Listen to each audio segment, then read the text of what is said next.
In the mid-1800s, tens of thousands of pioneers packed their lives into wooden wagons and headed west. Chasing a dream of land, freedom, and a fresh start. But what seemed like a grand adventure quickly turned into a nightmare. How do you survive when every step forward means risking disease, drowning, or even starvation? Let's pull back the canvas flap and step inside the brutal reality of what it really meant to travel the Old West in a wagon. Imagine setting off on a 2,000-mile journey with your entire life packed into a wooden wagon pulled by oxen. Now, you'd think pioneers would use horses to pull their wagons, right? Fast, strong, heroic. Makes sense. But actually, most went with oxen or sometimes mules, and here's why. They were tougher, cheaper, and needed way less care. Oxen could survive on rough prairie grass, drink less water, and pull heavy loads all day without breaking down. Horses were faster, sure, but they also were high maintenance. They needed more food, more water, and were more likely to get injured or stolen. Mules were a solid middle ground, strong like oxen but more nimble, though also more expensive. Now, between 1840 and 1869, around 350,000 people made the tough decision to head west in covered wagons. But here's the heartbreaking part. About 1 in every 10 of them didn't make it. That's tens of thousands of lives lost along the trail. The Oregon Trail, one of the most popular routes, earned a haunting nickname, the nation's longest graveyard. Historians estimate that for every single mile of the 2,000-mile route, there were up to 15 graves. But what made it so deadly? One of the worst killers was something invisible, disease, especially cholera. This deadly infection spread like wildfire due to dirty drinking water and poor hygiene. Imagine drinking from the same river that your oxen and hundreds of other people had been using for everything, including bathing and waste. It was a recipe for disaster. Cholera didn't just make people sick, it moved terrifyingly fast. Someone could wake up feeling fine, eat breakfast, and be dead by lunchtime. Others weren't so lucky. They suffered for days or even weeks, their bodies growing weaker as they bounced painfully in a rattling wagon with no comfort or rest. If you thought cholera was bad on the trail, wait till you hear what happened in 1849. That year saw one of the worst cholera outbreaks in American history. It hit the wagon routes hard, especially in Nebraska and Kansas. Thousands died. One pioneer, George Tribble, who made the journey to Oregon in 1852, gave a chilling account. He said for 400 miles the road was almost a solid graveyard. At one campground alone, he counted 71 graves. Out of the 10 members in his own family who set off on the journey, only 5 survived. That's how brutal it was. And cholera wasn't the only disease travelers had to fear. There were outbreaks of smallpox, flu, measles, mumps, and tuberculosis, all spreading like wildfire through camps. People lived in tight quarters, rarely bathed, and often drank from contaminated water sources. These unsanitary conditions made it easy for sickness to take hold, and back then, they didn't know how diseases spread, so preventing them was almost impossible. Medicine was basic at best, so once someone got sick, chances of survival were slim. But even if you somehow avoided illness, danger still lurked in everyday moments. The wagons themselves, big, heavy, and awkward, were often the cause of tragedy. One of the most common accidents was getting run over by your own wagon. Imagine slipping while trying to get out or losing your balance while walking beside it. Those thick wooden wheels didn't stop. If they rolled over you, it was almost always fatal. Children were even greater risk. Small and quick, they could dart too close to the wheels without anyone noticing until it was too late. But believe it or not, one of the leading causes of death after illness wasn't wild animals or even attacks. It was their own firearms. Back then, rifles were essential. You needed them for hunting and protection. But carrying a loaded gun in a bouncing, rattling wooden wagon, that was like carrying a ticking time bomb. The wagon shook so violently over the rocky trails that guns would sometimes go off by accident. When they did, the results were often fatal. Eventually, many pioneers started traveling with unloaded weapons to stay safe. That created a new problem. If danger came suddenly, they were unarmed. It was a constant gamble. Even the wagons themselves were merciless. They were heavy, had no brakes, no suspension, and zero safety features. A heart-wrenching story comes from Edward Lennox, who recalled a terrible moment on the trail. A small boy fell from the front of the wagon and the massive wooden wheels crushed his head. Lennox said simply, crushing it to pieces. That's how unforgiving the journey could be. Then came the rivers. No bridges, no ferries, just fast-moving water and hope. Pioneers had to either float their wagons or drive them straight through. But rivers like the Platte, Green, and Columbia were no joke. In 1850 alone, 37 people drowned trying to cross the Green River. One misstep or flipped wagon and everything, your supplies, your animals, your family, could vanish beneath the current. It makes you wonder, how did anyone survive at all? Well, crossing rivers on the frontier wasn't just risky, it was downright terrifying. Just ask John B. Hill, an immigrant who recalled one particularly close call. He described a moment when the ferryman packed too many passengers into a single boat. The water was just 2 inches from spilling over the edge, and everyone was ordered to stand still. Hill thought they were all about to drown. "I thought the boat would be swamped instantly and drowned every last one of us," he wrote. That was the kind of fear people lived with daily. Even when ferries were available, they weren't always affordable. A single crossing could cost up to $16, nearly as much as buying an ox. For many families, that was too steep, so they tried to float their wagons across using tar-sealed wagon covers as makeshift boats. But if even one wheel slipped or came loose, it was game over. Entire families, children and animals were swept away in an instant, dragged downstream by fierce currents with almost no chance of being saved. The rivers weren't the only force of nature testing these travelers. The Great Plains brought weather that felt like it belonged on another planet. Giant storms rolled in without warning, with hailstones as big as apples pounding down on wagons, animals, and people. A direct hit could injure or even kill.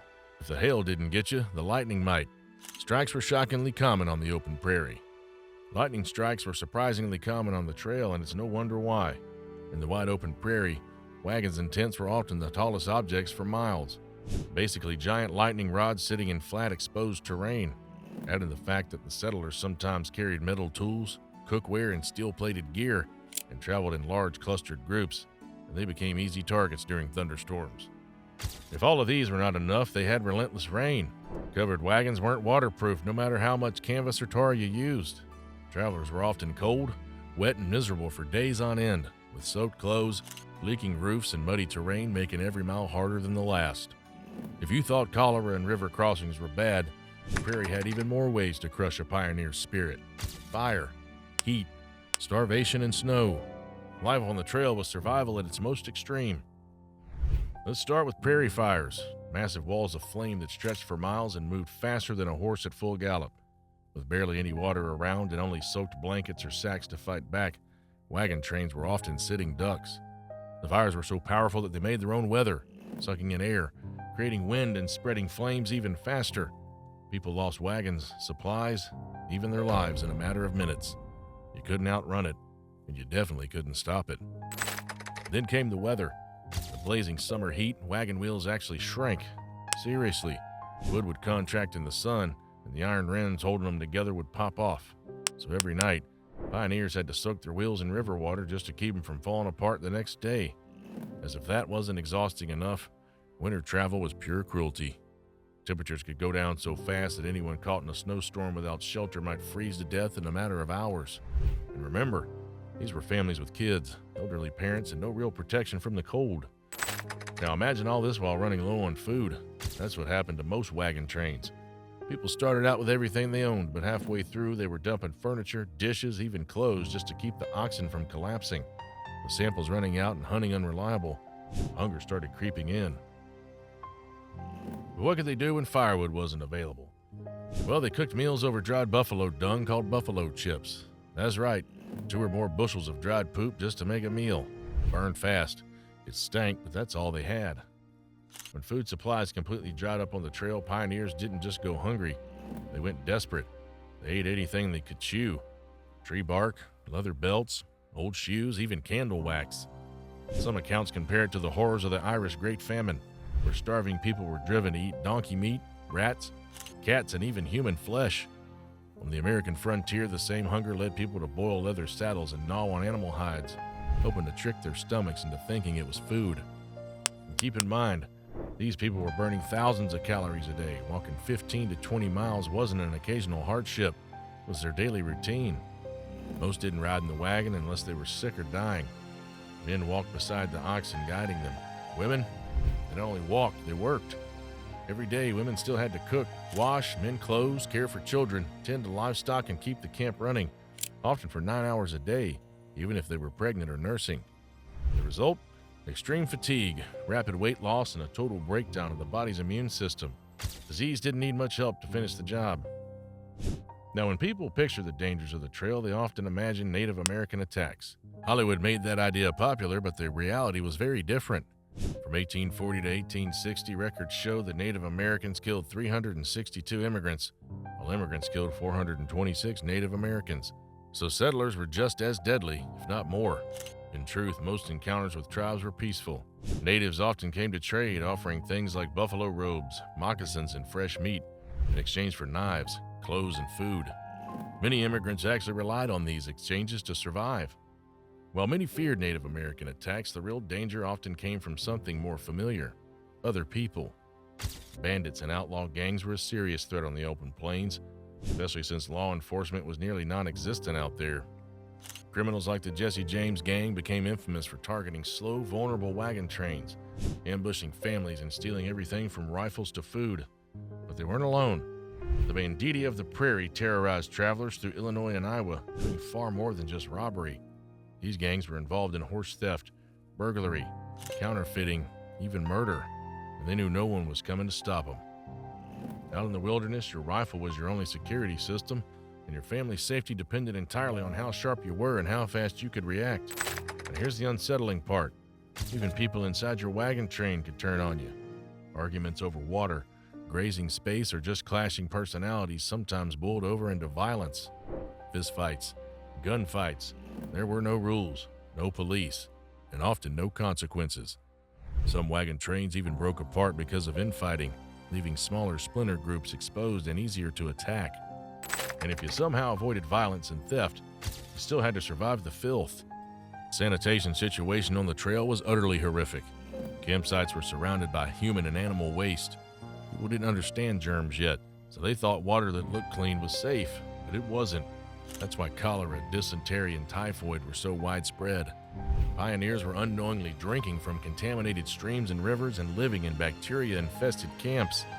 The worst part: so many people using the same rivers for washing, bathing, and drinking, these diseases spread fast. If you think a week without a shower is tough, imagine going months without a proper bath. On the trail, clean water was precious. If it came down to bathing or drinking, it was always drinking. Most streams and rivers they passed had to be used for cooking, washing dishes, or keeping animals alive. Personal hygiene, that was at the very bottom of the priority list. For women and children, the situation was even worse. Privacy was almost non-existent, and trying to find a quiet place to relieve yourself or wash up was a daily struggle. For women dealing with menstrual hygiene or caring for babies and toddlers, it was a nightmare. Imagine changing diapers with no clean water, or managing periods with homemade rags and no place to clean or dry them. Illnesses and infections were a constant threat, and they didn't have the medicine to fight back. And don't even get started on the food. Without refrigeration, anything like meat or dairy spoiled quickly under the prairie sun.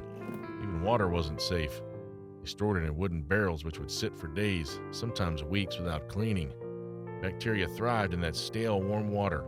To make it worse, people would dip their cups or hands directly into the barrel, spreading germs every time. It was a setup for disaster. Then came childbirth, possibly the most harrowing part of all. With few doctors and almost no trained midwives, pregnant women were forced to give birth alone or with help from other untrained travelers. Many delivered their babies in the back of a jolting wagon while the rest of the train kept moving. There was no pausing for labor, not unless something went terribly wrong, and sadly, it often did. Mortality rates for both mother and child were frighteningly high, much worse than in established towns or cities. And for women on the frontier, childbirth was just the beginning of the suffering, not the end. In towns back east, a new mother might be given a full month to rest and recover. But out on the trail, she might be back on her feet in hours. There were no hospitals, no midwives, no grandmothers or sisters to help. Once the baby was born, whether in a tent, under a tree, or inside a bouncing wagon, the mother was expected to get right back to cooking, cleaning, nursing, and walking. There was no child care, no domestic help, and very little emotional support. And without rest, nourishment, or medical care, many mothers suffered from postpartum complications, infections, hemorrhaging, and deep exhaustion. In too many cases, it ended in death.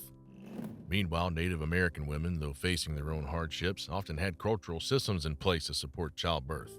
Special birthing lodges, experienced women to assist, and rituals that centered the mother gave them both strength and structure. White pioneer women had no such support network on the trail. They were isolated, often scared and dangerously alone. But the toll wasn't just physical, it was psychological, and it left deep scars. Day after day, travelers dealt with sickness, death, and the harshness of nature. Many were forced to make unthinkable decisions, like leaving a dying loved one behind, simply because the wagon train couldn't afford to stop. The emotional weight of that kind of choice could stay with someone forever.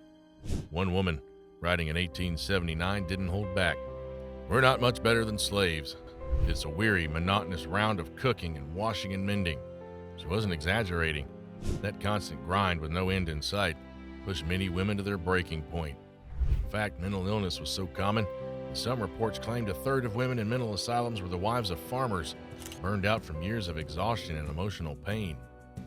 As wagons creaked westward across the endless plains, travelers were constantly reminded of the grim reality supporting them. Death was never far away. Every few miles they'd pass another shallow grave, marked only by a wooden cross or a pile of stones. For children, especially, this sight was haunting. Many watched siblings, parents, or friends die in front of them from disease, accidents, or sheer exhaustion. Those memories didn't fade. For some, the trauma of the trail stayed with them their entire lives. And when someone died, there was little time for grief. Burials were rushed. The ground was often hard and dry, and digging a proper grave wasn't always possible.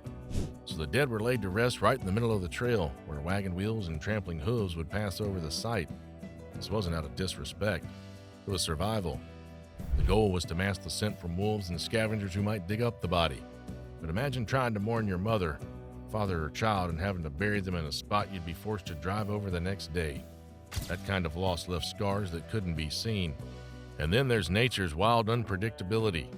In the Great Plains, danger didn't always come in the form of illness or accidents. It sometimes came thundering across the horizon. Buffalo stampedes were a real and terrifying threat. These weren't a few stray animals. Some herds had thousands of buffalo, weighing over 1,000 pounds each, running in a blind panic. One incident in 1849 near the Platte River in Nebraska saw a storm startle a herd of more than 2,000 buffalo, sending them charging straight toward a wagon train. Wagons were flipped, oxen broke free, and families dove for cover, praying they wouldn't be crushed. Even when buffalo weren't charging at you in a stampede, they were still a huge problem. Imagine trying to move your wagon forward when a herd of thousands of buffaloes casually grazing across your path. Sometimes pioneers had to wait days for the herd to pass. The animals weren't just blocking the way, they were also eating up all the grass and water, which the oxen and horses desperately needed. Tensions ran high when resources got scarce, and confrontations between animals or even between travelers weren't uncommon. Plus, buffalo herds attracted predators like wolves and bears, which meant your livestock, sometimes your kids, were never really safe. Then there were the snakes, rattlesnakes, copperheads, cottonmouths, you name it. They were hiding in the tall prairie grass, just waiting to surprise a tired traveler or a curious child. With no antivenom available, a bite could easily be fatal. The go-to treatment was grim, cutting the wound open and trying to suck out the venom.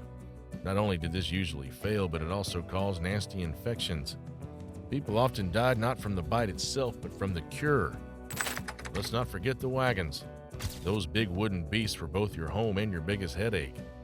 Many families eventually chose to walk beside the wagon instead of riding in it, just to avoid the relentless bouncing. The walking came with its own dangers: sunburn, blisters, snake bites, or getting lost. Or still, when something broke, and it always did, you needed to fix it fast. But most people weren't trained mechanics.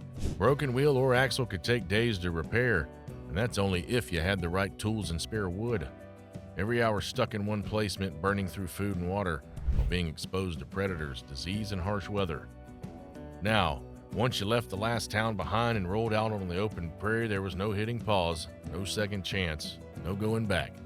The journey west wasn't just a physical path, it was a one-way ticket into the unknown. By the time families reached landmarks like Fort Kearny or Independence Rock, the reality hit hard. If they wanted to return home, they'd have to face the same deadly rivers, diseases, and weather again, but now with less food, worn-out animals, and broken spirits. Most who tried to turn back never made it. They died from starvation, exhaustion, or exposure, their dreams buried somewhere along the trail. The wild open land that seemed so full of promise, it didn't offer safety. There were no nearby towns, no hospitals, and often no one to help. The frontier didn't care if you were lost, hurt, or hungry. The only real option was to keep going, forward, always forward, even when it felt like the trail was trying to break you. This haunting sense of no escape changed everything. Every broken wheel felt heavier. Every storm felt more dangerous. Every death in the wagon train felt more permanent. Because the truth was, once you were out there, you had to commit completely. Body, mind, and soul. You either reached the West, or you didn't reach anywhere at all. That kind of pressure weighed on entire families. Kids watched their parents grow thinner and quieter. Parents buried children and pushed forward anyway. Everyone gave something. For 1 in 10, it cost them their lives. For those who survived, their sacrifice helped shape the future of the United States. We often remember the westward expansion as bold and heroic, but few today truly understand the grit, grief, and gamble that it took. So, would you be brave enough to take that first step, knowing there was no way back? Let us know in the comments. And if you enjoyed this journey through the harsh reality of the Wild West, don't forget to like, subscribe, and hit that bell so you won't miss what's coming next. Now, you've got 2 paths to choose from. One leads to a video we highly recommend on why wouldn't you survive a day in the Wild West. The other? That one's picked for you just by YouTube. Choose your trail.